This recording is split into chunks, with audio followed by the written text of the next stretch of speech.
महिलाओं को झूमती और झुमाती भी हैं। और मैं देखा बीच में भी जाकर डर रहीस और मन की शांति को पूरा करने के महिलाओं के बीच में उपस्थित होकर उन्होंने खुद को डांस किया और लोगों को झूम पाया।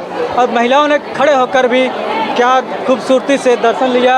और इनके साथ साथ में जैसा कहा जाता है ज्योति, जिस तरफ से एक दीपक जलती है और उसी तरह से सबको दीपक की तरह जलाती भी हैं और खड़े होकर भी नचाती भी हैं। इस तरह से जो कला है सरस्वती माँ जी का सबके मनों में नहीं रहता है। जो हमारे ज्योति आज इनसे जानना चाहते हैं कैसे लोगों के बीच में आस्था लगती है आपको एक कला दिखाने के लिए। सभी को जय माता दी। पहली बात तो ये कि मैं माता रानी के चरणों में शुरू से ही जुड़ी हुई हूँ।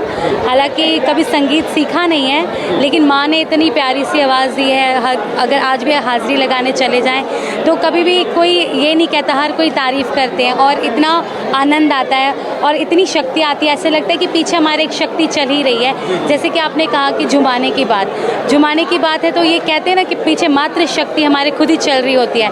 तो इतनी शक्ति उस वक्त जब आती है, भजनों में होते हैं, हमें खुद ही नहीं पता होता कि हम कहाँ होते हैं भजनों के आनंद में। और जब हम खुद भजनों के आनंद में होते हैं तो हमें लगता है कि साथ साथ में हमारी जो संस्कृति है, जो हमारे इस भजनों का आनंद है, सभी भक्तों के बीच में पहुँचे ताकि सभी इस भजन का आनंद ले सके। यही मेरी कामना रहती है। ज्योति जी, आपने जिस तरफ झुमाया था, जी थोड़ा भी आप एक बार हमारे चैनल पे लोगों को झुमा दीजिए, भक्ति से लेके शक्ति तक। और हमारे जो भोजपुरी भाई है, हिंदी भाई हैं, सभी प्रकार के लोग आपको तो चाहता लोग भाई। जी बिल्कुल काफ़ी भजन वगैरह गाती हूँ मैं, मतलब भोजपुरी, मराठी, गुजराती, हिंदी, पंजाबी, सारे भजनों का। क्या बात है ज्योति जी, आप तो सब में बिल्कुल क्योंकि ऐसा है ना कि कहते हैं कि संगीत अगर आपको इतना सा भी पता है तो ऐसा नहीं होना चाहिए कि कहीं भी भक्त हैं। हर प्रकार के भक्त मिलते हैं। अगर हम उन्हें उस प्रकार का भजन ना सुनाएं तो ऐसा होता है कि संतुष्टि नहीं हुई। हमें खुद से संतुष्टि नहीं आती है कि हमें दिखते हैं यहाँ पे ये है, तो ऐसा लगता है कि इन्हें ये वाले भजन सुना दे क्योंकि ये झूमेंगे वहाँ पर। जरूर बिल्कुल।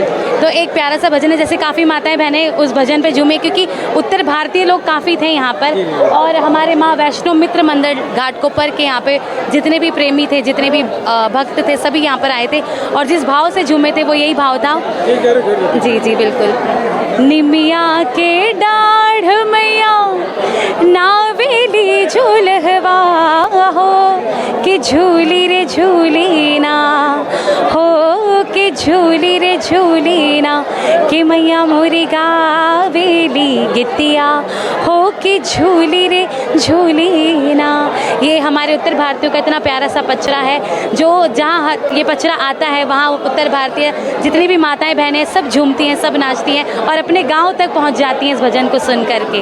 जी और चुटकुला थोड़ा भी लगा दीजिए। जैसे कि ये नाम माता वैष्णो जी का पड़ा हुआ है और मंडल भी वही है इस प्रकार कि माँ के लिए एक भाव है, हो तूने मुझे बुलाया शेरा वालिए, मैं आया शेरा वालिए, माँ तूने मुझे बुलाया शेरा वालिए, मैं आया शेरा वालिए, पहाड़ा वालिए हो, मेहरा वालिए हो, जोता वालिए, तूने मुझे बुलाया शेरा वालिए, मैं आया शेरा वालिए। ये भाव ऐसा है कि जब ये भजन गाते हैं तो ऐसा लगता है साक्षात माँ के दर्शन करने हम वैष्णो धाम पहुँच चुके हैं और आज भक्तों के बीच में आज वैसा ही भाव लगा है सभी को। जी धन्यवाद ज्योति जी। जी बिल्कुल। तो ज्योति जी, आज देखिए, आज बड़े उत्साह के साथ यहाँ उपस्थित होकर लोगों में एक भजन का गाया और माँ वैष्णो मित्र मंडल घाटकोपर के द्वारा यहाँ पे काफ़ी उपस्थित थे लोग।